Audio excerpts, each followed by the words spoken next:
میرے معاشرے میں نا آج کل میں دیکھتا ہوں مایوسیاں بڑی پھیل گئی ہیں، لوگ بڑے بڑے پریشان ہیں، اور کچھ لوگ ایسے ہیں جن کے پاس سارا کچھ ہے پھر بھی پریشان ہیں۔ آزمائشوں نے ہمیں گھیر لیا ہے، جگہ جگہ ہم تکلیف میں ہیں، آزمائش میں، اور میں دیکھتا ہوں کہ وہ ڈپریشن اتنا زیادہ ہے، انجانا سا خوف ہے، پتہ نہیں کیا بن جائے گا۔ کچھ لوگ بلا وجہ سہمے ہوئے ہیں، میرے پاس پیسے کوئی نہیں، میں تھوڑا بیمار ہو گیا ہوں، میں کمزور پڑ گیا ہوں۔ یہ مایوس کوئی اور ہوتا ہے، رسول اللہ کے غلام مایوس نہیں ہوتے، حضور کے غلام مایوس نہیں ہوتے، بلکہ وہ بڑے مطمئن رہتے ہیں، اطمینان قلبی میں رہتے ہیں۔ وہ تو معاشرے کو اطمینان دیتے ہیں، سکون کی دولت آگے بانٹتے ہیں۔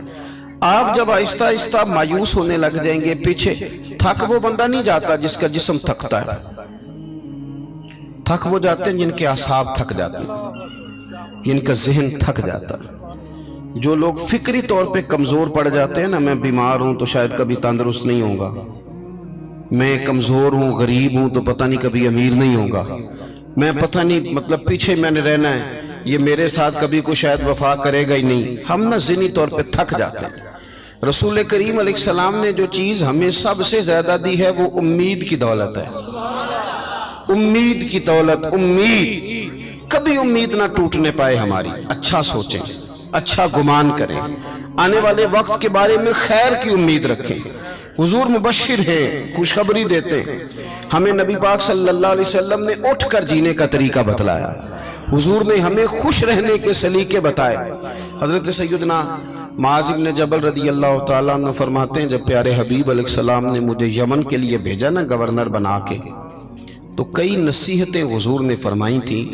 ایک نصیحت حضور نے یہ فرمائی تھی کہ معاذ، لوگوں کو نا نفرت نہ دلانا، انہیں خوشخبریاں دینا، انہیں خوشخبری۔ ہم نے ایک دوسرے کو مایوس کرتے ہیں، او جی چھاڑو تم کتے جا، سارا کھیڑ پیسے دی، تیرے کو پیسے کوئی نہیں، تیرا کچھ بھی نہیں بن سکتا۔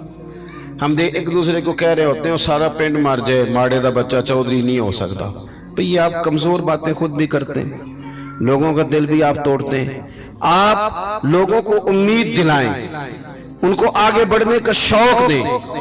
بہت گناہگار آدمی، بہت، میرا مالک جب چاہے، جس کو چاہے، جس وقت چاہے اور جس وقت وہ چاہے، کسی لتھڑے ہوئے کو اٹھائے، توبہ کی توفیق بھی دے اور اپنا قرب خاص بھی عطا فرمائے۔